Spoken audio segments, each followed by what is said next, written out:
Chip Roy demands answers about Charlie Kirk and the SPLC hate map. How many extremist Islamic groups do you have of the 1,500 or so organizations you have on your hate map?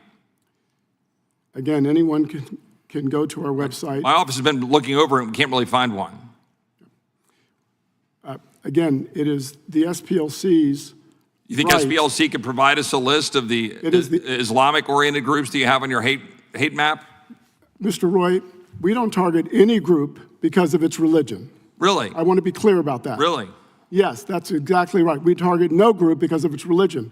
We target groups because they express statements and engage in activities that demean and vilify. So you brought up LGBTQ groups I'm sorry, a second Mr. ago. Roy. So you brought up LGBT groups a minute ago. So you think there's a bunch of Islamic groups that are pro-LGBTQ? Is that the position of the SPLC? I just want to make sure the record is reflecting that. Mr. Roy, as I said, we target no group or label no group because of its religion. We target groups and label groups because of what they say about others. And we have a constitutional right to do that. And we will continue to do that. How long did it take for you to criticize the attacks on October 7th?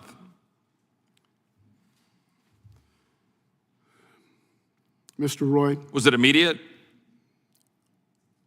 We were clear and loud about our criticism of the Hamas attack on Israel on October 7th. My research shows that it took you at least 3 weeks to finally say anything, and then you attacked and criticized Israel.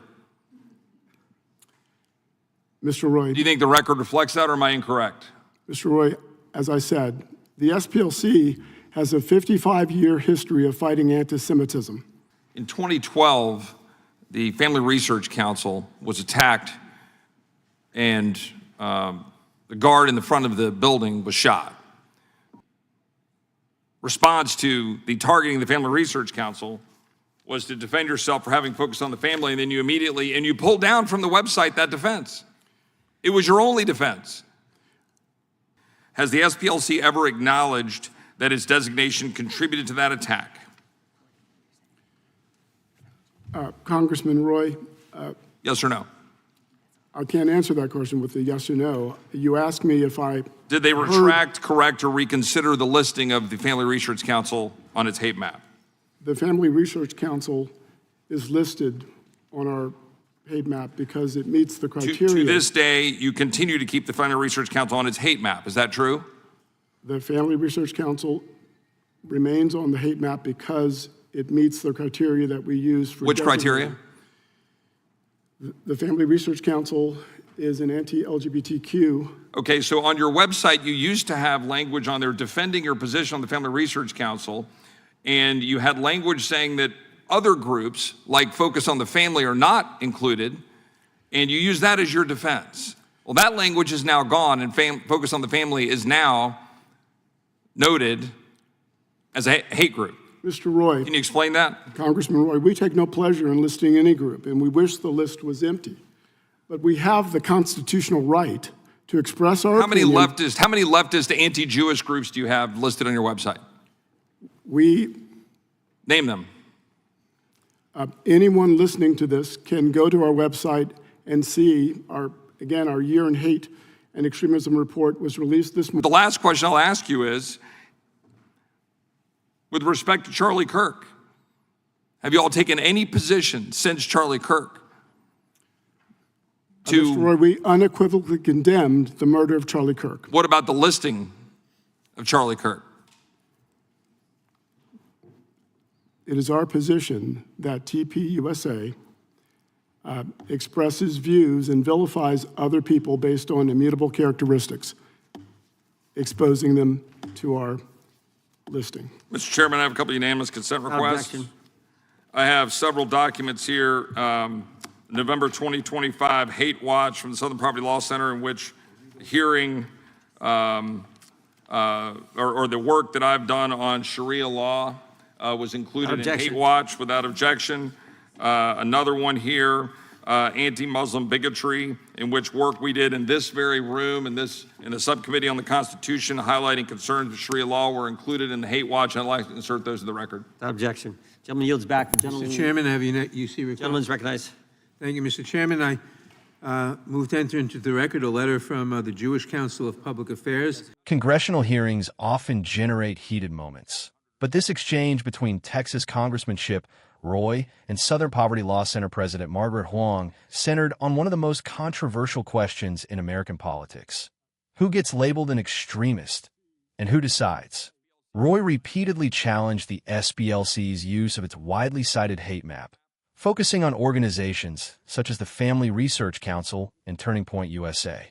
He questioned whether the SPLC has ever accepted responsibility for violence committed by individuals who cited those designations. The conversation quickly shifted to broader concerns about consistency. Roy pressed the SPLC president on how many extremist Islamic organizations appear on the group's hate map and argued that conservative organizations are disproportionately targeted.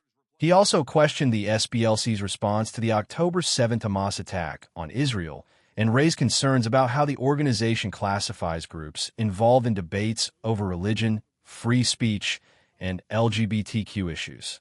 The SPLC president firmly rejected the accusations, insisting that the organization does not target groups because of religion, ideology, or political affiliation.